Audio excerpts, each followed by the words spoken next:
Hi friends, welcome to mommy's vlog. ഇന്ന് അവിടെ കാണിക്കുന്നത് ഒരു ക്യാരറ്റ് കേക്കിന്റെ റെസിപ്പിയാണ് കേട്ടോ. ഈ ഒരു കേക്ക് ഞാൻ തയ്യാറാക്കിയിട്ടുള്ളത് ഓവനും ബീറ്ററും ഒന്നും ഇല്ലാതെയാണ്. അപ്പോൾ ഉണ്ടാക്കാൻ അറിയാത്തവർക്ക് പോലും വളരെ ഈസി ആയിട്ട് ചെയ്യാൻ പറ്റുന്ന രീതിയിലാണ് ഞാനിത് കാണിച്ചിട്ടുള്ളത്. എങ്ങനെയാണെന്നുള്ളത് വീഡിയോയിലൂടെ കാണാം. അപ്പോൾ എല്ലാവരും വീഡിയോ സ്കിപ്പ് ചെയ്യാതെ തന്നെ ഒന്ന് കാണണേ. അതിനായിട്ട് ആദ്യം ഒരു കേക്ക് ടീന് സെറ്റ് ആക്കണം. ഇനിയിപ്പോൾ കേക്ക് ടീൻ ഇല്ലാന്ന് വിചാരിച്ചിട്ട് ആരും കേക്ക് ഉണ്ടാക്കാതിരിക്കണ്ട. ഇതുപോലെ ഒരു കുണ്ടുള്ള പാത്രം എടുത്താൽ മതി കേട്ടോ. ആദ്യം തന്നെ ഒരു 1/4 ടീസ്പൂൺ ഓയിൽ ഒഴിച്ചു കൊടുത്തിട്ട് എല്ലാ ഭാഗത്തേക്കും ഒന്ന് സ്പ്രെഡ് ചെയ്ത് കൊടുക്കാം. എന്നിട്ട് ഒരു ബട്ടർ പേപ്പർ വെച്ച് കൊടുക്കാം. ഇനി ബട്ടർ പേപ്പർ ഇല്ലെങ്കിൽ കുറച്ച് മൈദ ഇട്ടിട്ട് എല്ലാ ഭാഗത്തും ഒന്ന് സ്പ്രെഡ് ചെയ്ത് കൊടുത്താൽ മതി കേട്ടോ. ഇനി 2 ക്യാരറ്റ് വേണം. ചെറിയ ക്യാരറ്റാണ് ഞാൻ എടുത്തിട്ടുള്ളത്. വലുതാണെങ്കിൽ ഒരെണ്ണം മതി. അത് ഇങ്ങനെ കഴുകി വൃത്തിയാക്കിയതിന് ശേഷം തൊലി കളഞ്ഞിട്ട് ഇതുപോലെ ഗ്രേറ്റ് ചെയ്തെടുത്തിട്ടുണ്ട്.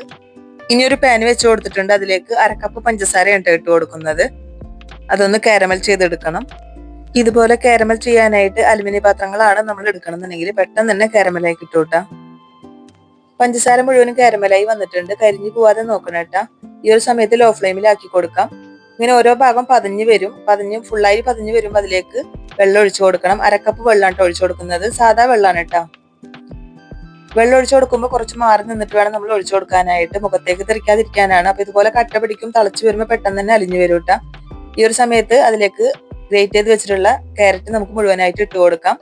പിന്നെ ഇതുപോലെ കറുത്ത മുന്തിരി ഉണ്ടെങ്കിൽ അത് ഇട്ട് കൊടുക്കാം. ഒരു 1/4 കപ്പൊക്കെ ഇട്ട് കൊടുക്കാട്ടെ. ഞാൻ ഇവിടെ മക്കൾക്ക് ഇഷ്ടമില്ലാത്തതുകൊണ്ട് ഒരു കുറച്ച് മാത്രമേ ഇട്ട് കൊടുത്തിട്ടുള്ളൂ. 1/4 കപ്പോളം വേണമെങ്കിൽ നമുക്ക് ഇട്ട് കൊടുക്കാട്ടോ. ഇനി ഇതൊന്ന് തിളച്ചിട്ട് ഒന്ന് കുറുകി വരണം. ഈ ഒരു സമയത്ത് ഫ്ലെയിം ഓഫ് ചെയ്ത് കൊടുക്കാം. അപ്പൊ ഇത്രയും മതിയിട്ടാ. ഞാൻ ഫ്ലെയിം ഓഫ് ചെയ്ത് കൊടുത്തിട്ടുണ്ട്. ഇനി തണുത്ത് വരുമ്പോൾ ഒന്നുകൂടി കട്ടിയാവും. ഇനി കേക്കിന് വേണ്ട മൈദ ഒന്ന് അരിച്ചെടുക്കാം. ഞാനിവിടെ 1/4 കപ്പ് മൈദയാണ് എടുക്കുന്നത്. 250 ml കപ്പിൽ 1 കപ്പ്, പിന്നെ ഒരു 1/4 കപ്പും കൂടി എടുക്കുന്നുണ്ട്. അത് വീഡിയോയിൽ പെട്ടിട്ടില്ല കേട്ടാ. ഇനി അതിൽ നിന്ന് 1 ടേബിൾ സ്പൂൺ മൈദ ഒന്ന് മാറ്റി കൊടുക്കുന്നുണ്ട്. അതിലേക്ക് 1 ടേബിൾ സ്പൂൺ കോൺഫ്ലവർ ആണ് എന്നിട്ട് ഇട്ട് കൊടുക്കുന്നത്. 1 ടീസ്പൂൺ ബേക്കിംഗ് പൗഡർ ഇട്ട് കൊടുക്കുന്നുണ്ട്. 1/4 ടീസ്പൂൺ ബേക്കിംഗ് സോഡ, 1/4 ടീസ്പൂൺ തന്നെ ഉപ്പ് ഇട്ട് കൊടുക്കുന്നുണ്ട് കേട്ടാ. എന്നിട്ട് എല്ലാം കൂടി ഒന്ന് അരിച്ചെടുക്കണം.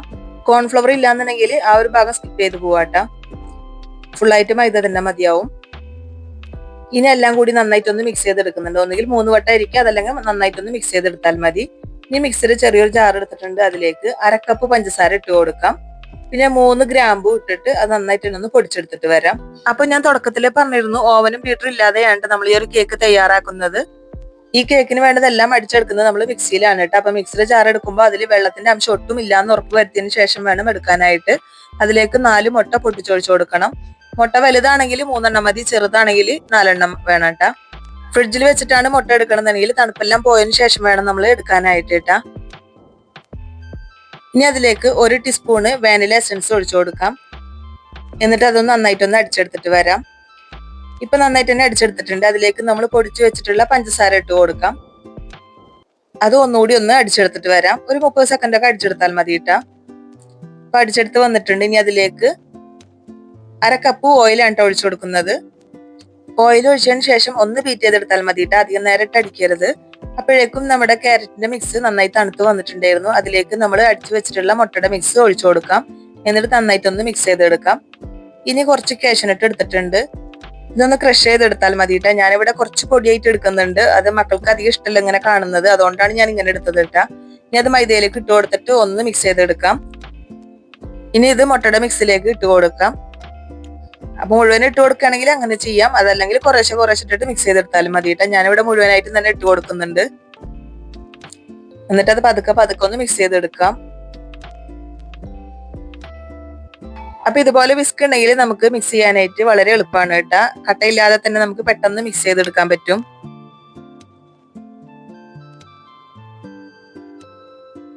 ഇപ്പൊ മിക്സ് ചെയ്ത് കഴിഞ്ഞിട്ടുണ്ട് കേട്ടോ. ഇനി നമുക്ക് കേക്ക് ടിന്നിലേക്ക് ഒഴിച്ചു കൊടുക്കാം. ഇനി സെറ്റ് ചെയ്ത് വെച്ചിട്ടുള്ള കേക്ക് ടിന്നിലേക്ക് ഒഴിച്ചു കൊടുക്കുന്നുണ്ട് കേട്ടോ. അപ്പൊ ആദ്യമേ തന്നെ നമ്മൾ കേക്ക് ടിന്നൊക്കെ സെറ്റ് ചെയ്ത് വെക്കണം. ബാറ്റർ ഒഴിച്ചു കൊടുത്തതിന് ശേഷം 1-2 വട്ടം ഒന്ന് ടാപ്പ് ചെയ്തെടുക്കണം കേട്ടോ. എന്നിട്ട് നമുക്ക് ബേക്ക് ചെയ്യാനായിട്ട് വെക്കാം.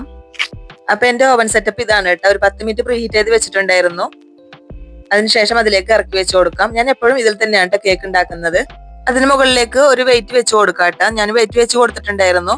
അപ്പൊ എനിക്കിത് ബേക്ക് ചെയ്ത് കിട്ടാനായിട്ട് ഒരു 1/2 മണിക്കൂറും 10 മിനിറ്റുമാണ് എനിക്ക് വേണ്ടി വന്നിട്ടുള്ളത്. അപ്പൊ നന്നായിട്ട് തന്നെ പൊന്തി വന്നിട്ടുണ്ട്. കേക്ക് നന്നായിട്ട് തന്നെ ബേക്കായി വന്നിട്ടുണ്ട് കേട്ടാ. ഇനി നമുക്ക് സ്ക്യൂർ വെച്ചിട്ടൊന്ന് കുത്തി നോക്കാം. എപ്പോഴും സെന്റർ ഭാഗത്തൊക്കെ കുത്തി നോക്കുമ്പോൾ ബേക്ക് ആയിട്ടില്ലെങ്കിൽ അതിൽ ഒട്ടി പിടിക്കുന്നുണ്ടാവും. ഇപ്പൊ ക്ലിയർ ആയിട്ടാണ് വന്നിട്ടുള്ളത്. അപ്പൊ നമുക്കത് മാറ്റി കൊടുക്കാം. ഇനി തണുത്തതിന് ശേഷം നമുക്ക് ഈ പാനിൽ നിന്ന് ഡിമോൾഡ് ചെയ്തെടുക്കാം കേട്ടാ.